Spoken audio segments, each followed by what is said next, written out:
Stay in touch with us on Facebook and Instagram at Unique Yet Connected. You are now listening to the 39th episode of Unique Yet Connected podcast. The theme for this episode is Desperately Looking for Me. Please help.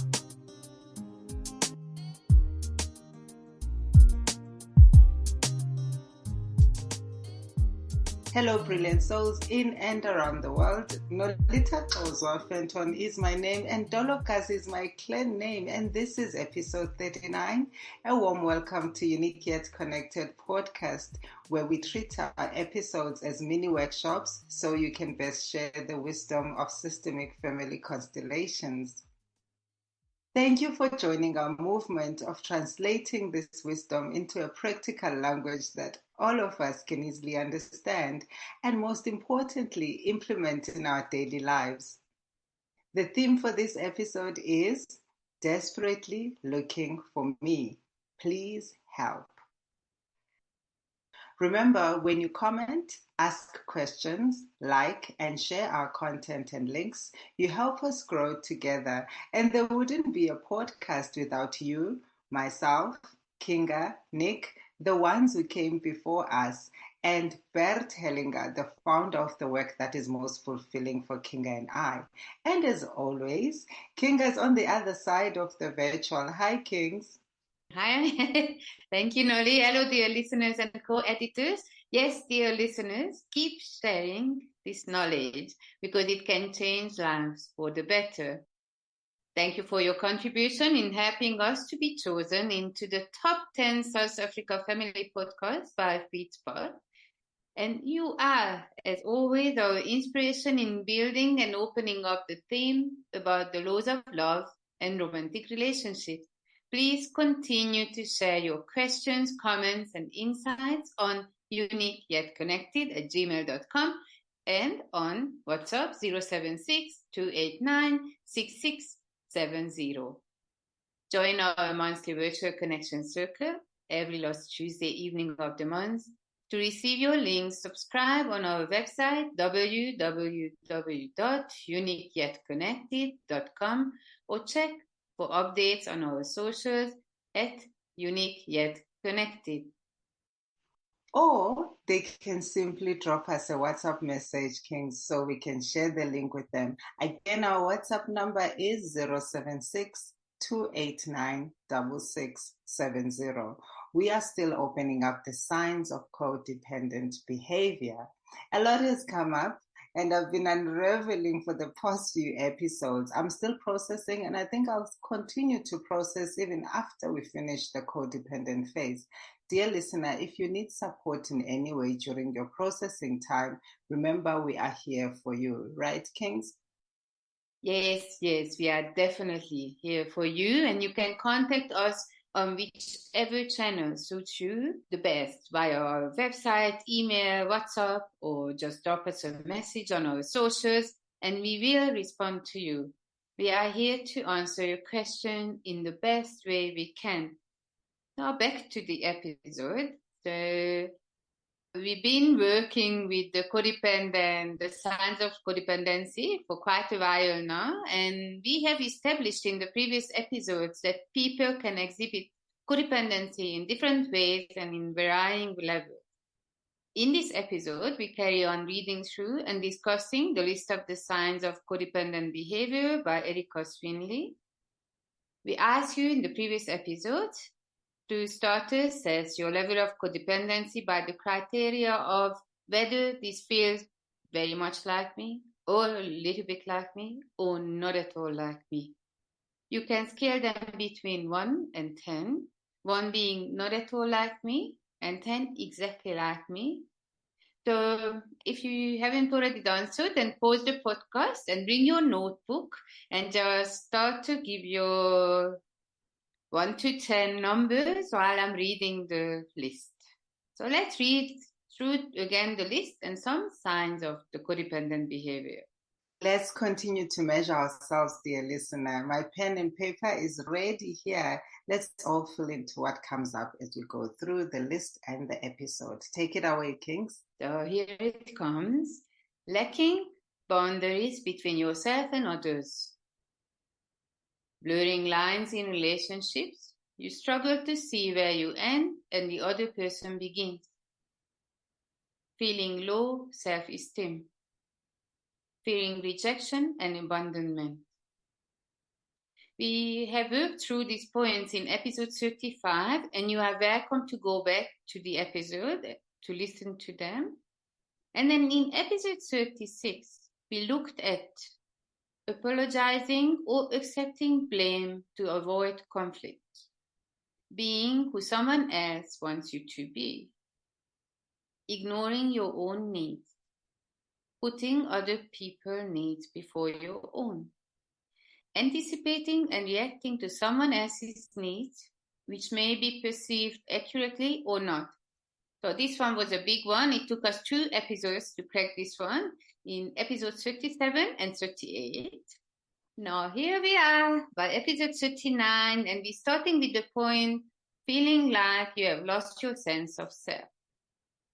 And the other points on the list are as it follows: needing to control, including making decisions for others or managing them, doing things for people that make you feel uncomfortable just to make them happy, taking on too much, basing your mood on how someone else feels, not your own emotion, resenting not receiving appreciation for your action.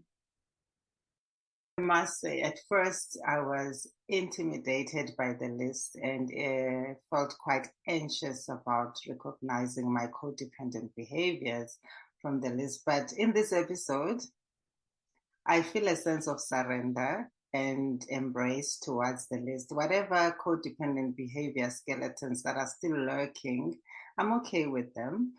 So in this episode, we start with opening up, feeling like you've lost your sense of self. What is that all about, Kings? When your attention is constantly turned outside and never inside, as we discussed it in the previous episode about codependency, that this is actually most of the times what happens with us, there is no way that you will actually know who you really are. More than probably, you are too scared even to look. The critic in you tells you that you will find nothing good when you look. So you start to believe that you are who the other people tell you or told you who you are. But this belief self is not your true self. It is not your essence. And I'm even tempted to say that this is not a piece of your soul. Ooh, okay. Thank you so much for giving us that understanding. So before we get into the questions, let me just say, as you were talking, I remember that I have shared in one of the episodes before that there were older people when I was growing up who would say mean things to me, just outright horrible towards me, and I believed what they were saying. So could that be related to looking outside of myself? I feel like since those words, I started looking outside of myself. I started being this person that constantly believed that the voice that was outside was true.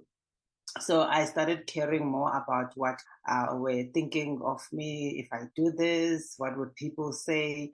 So this hypersensitivity to what people thought of me translated to my work.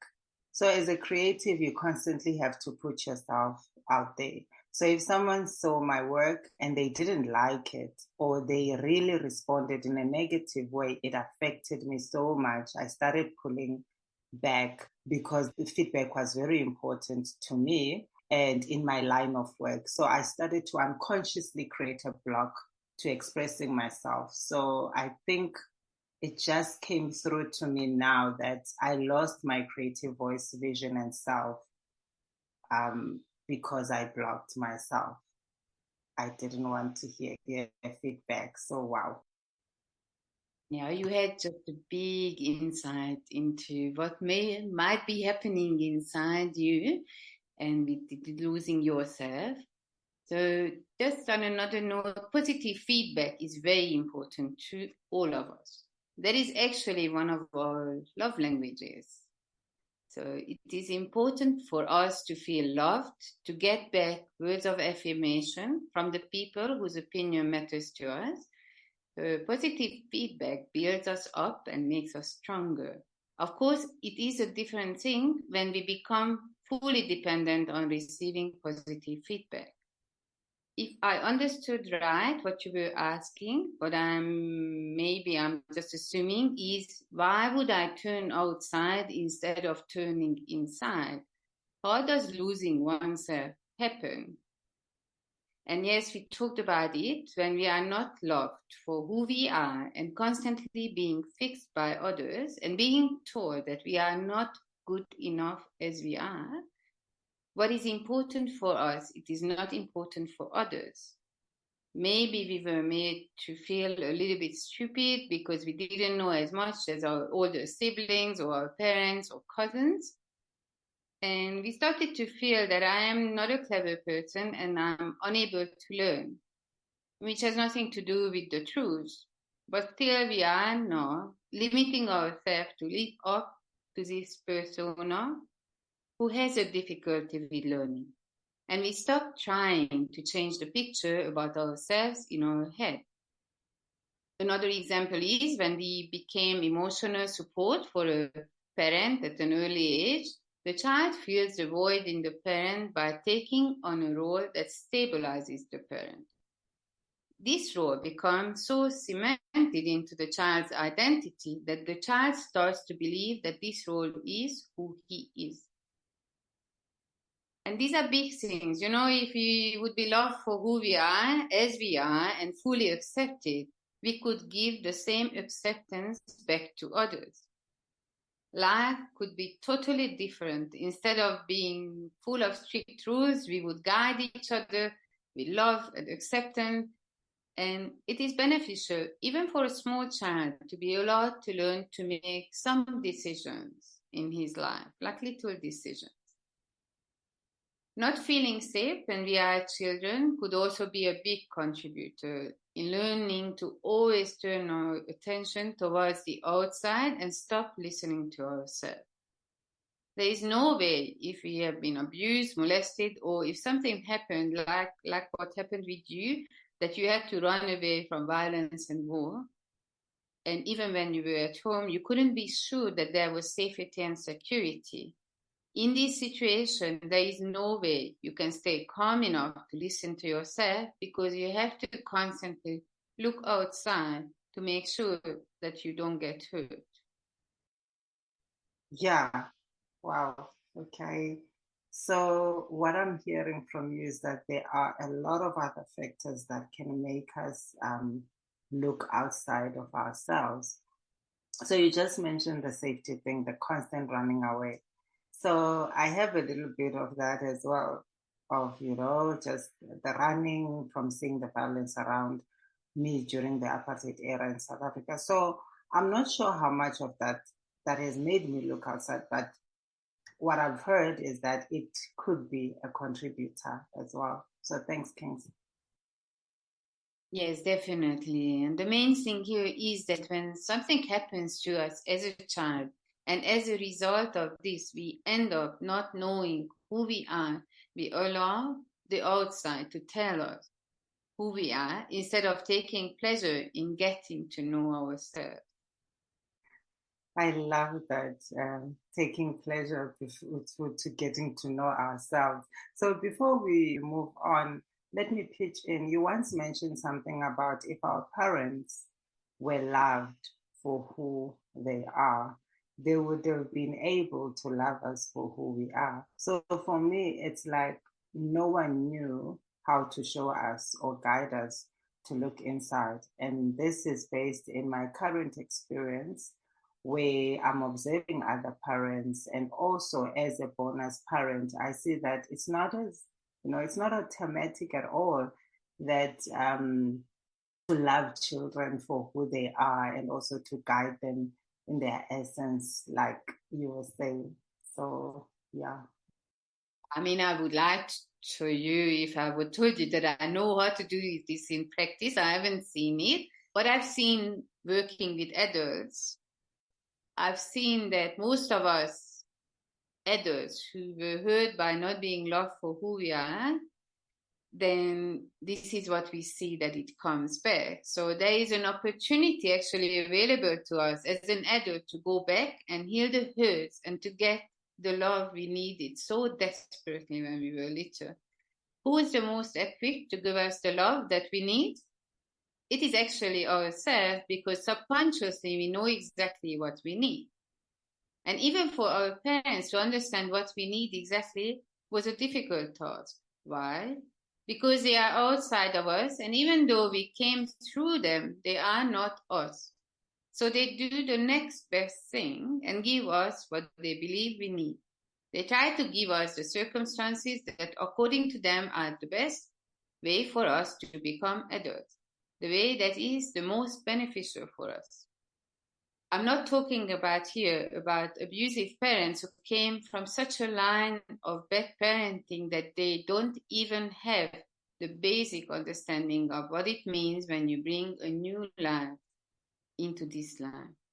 Even adults who are coming from the most appealing upbringing have hope to give themselves the love and care they needed when they were little. In the systemic view, every family has patterns carried on and done from one generation to the other. Not all patterns are bad. And if we find ourselves in the midst of a bad pattern, we don't have to stay there. We can change the pattern by linking back and taking the support of an ancestor who was a good parent and did it differently than the abusive parenting that we got to know. A holistic counseling facilitator can help you to tap into this style of parenting and the love that can flow down from it. This helps not to carry on with the patterns of the different ways of a soul-destroying parenting. It's good to know that every family has the gift of a loving parent, and it actually doesn't matter. Doesn't matter how far you have to go back in the generations to find them. Yes. I've always seen you do that in a constellation when you have the workshops where you say something like, don't look here, there's somebody good in your father or mother's line. Receive the gift from that person and let it flow to you. So just to clarify, I don't ask the clients often in the constellation not to look to their parents, because your parents are your parents no matter what.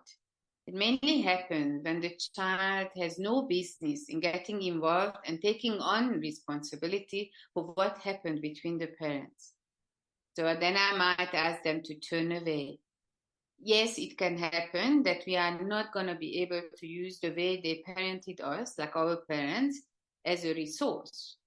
But ultimately, we are aiming to accept that these people are our parents, no matter what happened between us and them, even if they seemingly could give us nothing but pain. Still, they gave us life, which is the biggest thing that could be given. For some reason, they couldn't give us the resource of being a good parent. And this is something that we often work with in my line of work, that, a bad parenting. And the question I often hear from my clients here is, why did I have such a bad childhood? How could my parents do this to me? What type of parent is the one who does this?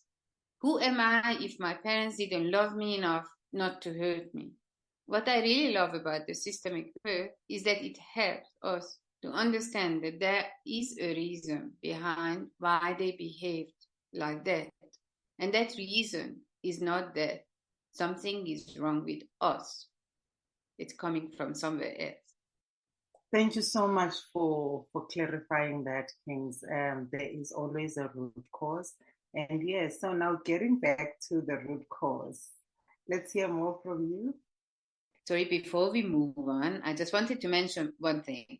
When you understand the root cause, and we understand that the problem doesn't originate with us, that actually frees us up to look inside to the self. Before this, we believed that we were the problem. They treated us badly because we were not good children and deserved it. When we believe this, then we cannot love ourselves. We have to turn outside for love. But when we start to ask where my life events are coming from, this question frees us up to let go of what is not ours and take all the support that is given to us. This way, we can move out of codependence. Yes, that is so true. And that takes us to the root cause. Now, let's hear some of the reasons that can help us check in with ourselves. We are still on feeling like you've lost your sense of self. So maybe this is not true for all of us, but with some of our listeners, I'm sure this is going to resonate. Is there a certain feeling of emptiness that you don't seem to be able to shake off inside you? Inside you, there is something that feels like a void, a hollow feeling. Noli, have you ever experienced this void? I don't know if it was emptiness. I've always wondered when I heard people saying they feel empty, what is this emptiness and what does it feel like? For me, there was a sense of not being complete.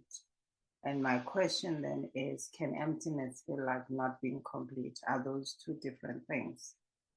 Yes, it is different to feel incomplete or empty, because incomplete has a promise in it, the promise of complete wholeness. Even when we are in a state of incompleteness, we know that there is a complete state available to us. We just don't know yet how to achieve it. Losing yourself is more like a void, and it's totally different from actually the emptiness the Buddhism talks about. In Buddhism, that emptiness or being empty is when we look inside and we find that there is this very interesting thing inside us. When we really go inside, then suddenly we end up in this vast, empty yet safe place. It's actually quite easy to experience this place. If some of you haven't experienced it yet, you just have to sit quietly in a safe place where no one will disturb you. Close your eyes and follow your in-breath and feel how it fills up your chest and feel how open and vast this space is. It has everything in it. The emptiness of losing yourself feels like a bottomless pit, and oh, it's dark.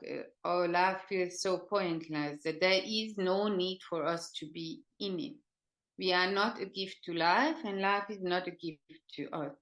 We feel like something like a spare part, and doesn't matter if we are here or not here, we live or die. The uniqueness of ours that we talk about here in the Unique Yet Connected podcast, where we are now, this uniqueness is not recognized by us. We don't feel like we are a once-off miracle of light that will never, ever be repeated again. Sure, yeah, that is very, it feels like a very heavy one. No, I don't remember feeling like that at all. So the Buddhist feeling of emptiness is expansion. And this emptiness, what we losing yourself, is the contraction. On the deepest level of despair, we contract into this heavy black hole where the pull of the void is so high that it feels impossible to move out of it. But thank God it has different levels and we don't always get stuck in this dark place. I understand it now. No, I have never felt it, but I'm glad you opened it up so that we can understand what it is and, the difference between the emptiness. And I only realized today that I didn't understand that, what that emptiness was, or thought about the different kinds of emptiness that people were talking about. And I've heard a lot of people before that would say, I feel empty. And most of the time when a person is going through that kind of stuff and they are telling you, how they are feeling, you don't want to dig, and asking a lot of things about how does that feel? What do you mean? So I never really ask what they mean. Thank you. You actually feel like you are a shell. You move like a robot, but there is nothing inside. That is quite a heavy one, Kings. Thank you so much for this episode. And unfortunately, this is what we had time for in this episode. I had a revelation to what was the root cause that led me to be disconnected with my creative voice, vision, and self. And dear listener, we also hope this episode will be helpful to you in your revelation to transform your life. Please do share the episode. You will never know who it can help. Kings, what can we expect in episode 40? Yeah, episode 40, I can't believe, wow, dear listeners, since the beginning of the podcast, we have been on quite a journey of self-awareness and growth. And we hope that you have found this journey we have taken together as valuable as we did. In episode 40, we will look into who is a social chameleon and who is not. If you feel like you are experiencing limiting patterns or relationship issues and would like to have an individual session, book a family constellation session with us on our website, www.uniqueyetconnected.com, or on socials, Facebook or Instagram. Our handle on both platforms is @uniqueyetconnected. Yes, thank you, Kings. I am now interested in what the next episode is going to reveal about me. Am I a social chameleon or not?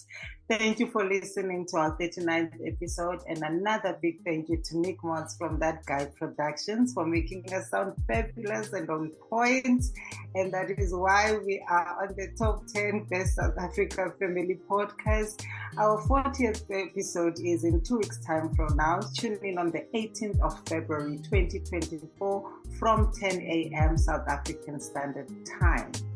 Thank you for showing us love on Facebook, Instagram. Our handle is @uniqueyetconnected, unique spelled YOUNIQUE. Stay unique, stay connected, and remember you are one of a kind. We can only do meaningful podcasts together. Siyabulela, Kosono, till the next episode. Siyabulela, Sunam.